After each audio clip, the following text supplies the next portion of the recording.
United States and South Korea will begin their biggest joint military drills in 5 years. The Chinese city of Chongqing is shortening the opening hours of its malls to just 5 business hours a day. Singapore's government is set to introduce what it calls an unprecedented series of measures to safeguard the institution of marriage. This is CNA 938, where you don't miss a thing. Darling, that's the truth.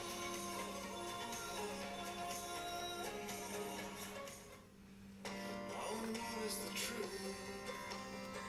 Oh, just give me some truth. This is CNA 938, your city, your world. Former U.S. police officer Derek Chauvin has been found guilty. He's also refusing to impose a nationwide lockdown. The Best Startup PR Agency Award. Retain most of their effectiveness for at least 6 months. When there is a change of mutation to the virus's genes. Has displaced nearly 250,000 people. This is CNA 938, where you don't miss a thing. This is CNA 938, streaming live on CNA.Asia and on Me Listen, the new home for free digital audio from all of MediaCorp's radio stations. As well as listening live, you can also log on for podcasts and other interactive features. The sound of Asia. On the CNA app, On CNA.Asia. on Google Assistant, Play news from CNA. and on your radio. This is CNA 938. Understand Asia. This is Singapore Tonight. Good evening, I'm Dawn Tan. Tonight's top stories. Myanmar tops the agenda at the ASEAN Leaders Summit with Prime Minister Lee Hsien Loong calling on the bloc to do more. Shoppers splash out this Singles Day, snapping up electronics and even tour packages, all in a bid to lock in the best prices before next year's GST hike. Bracing for tough times ahead, experts say more layoffs in the tech industry can be expected in the coming months as the sector tries to correct itself. Strengthening safeguards against undesirable societies. Proposed changes to the Societies Act will allow authorities to further scrutinize applicants. And a flurry of activity at news stations along the Thompson East Coast line just ahead of its official opening this Sunday.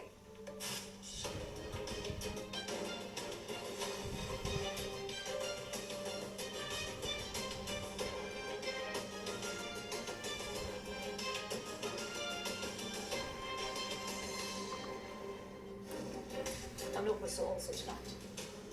US President Joe Biden arrives in Sharm el-Sheikh, Egypt. He will be addressing climate delegates at COP27. All things heating up in Malaysia with political parties well into the first week of campaigning. We follow Pakatan Harapan leader Anwar Ibrahim as he campaigns in the state of Terengganu. I'm Elizabeth Nyo with your Asia Business Update, a new 3-year roadmap to help the retail sector evolve and grow and get back firmly on its feet. The Monetary Authority of Singapore and the Federal Reserve Bank of New York explore making cross-border payments more efficient.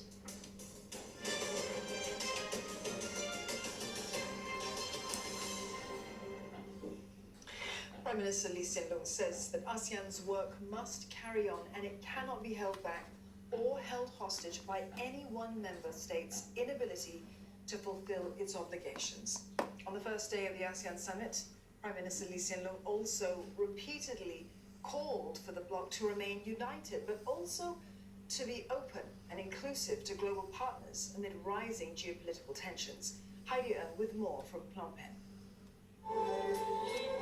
Much fanfare at the opening ceremony of the ASEAN summit here in the Cambodian capital before leaders sat down to a busy day.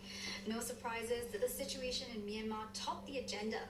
After all, there has been little progress from the military government there on the 5-point consensus it agreed to 18 months ago. It included the cessation of violence, but the situation on the ground has instead worsened. At the 41st summit, Singapore's Prime Minister supported Indonesia's call for ASEAN to send a clear signal to Myanmar military authorities.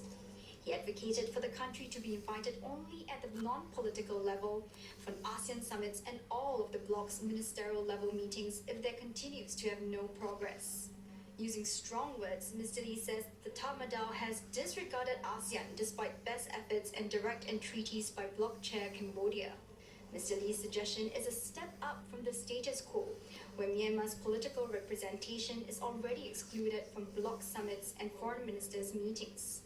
But he says keeping to this would fail to reflect the gravity of the situation, and weakening from it would be the wrong thing to do. Leaving Myanmar out would mean decisions will have to be taken by the remaining 9 member states.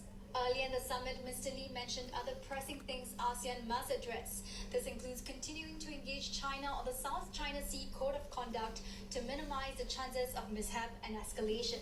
That's as the sea remains a potential flashpoint in US-China relations, especially given the strong likelihood presently that they may read the worst into each other's actions and intentions, which will have grave consequences for the whole world. Issues of common interest, including sustainability, the digital economy, and transport and connectivity. At the same time, Mr. Lee says ASEAN must also continue to remain open, which will allow it to take advantage of opportunities beyond the region. For instance, it should work with external partners to help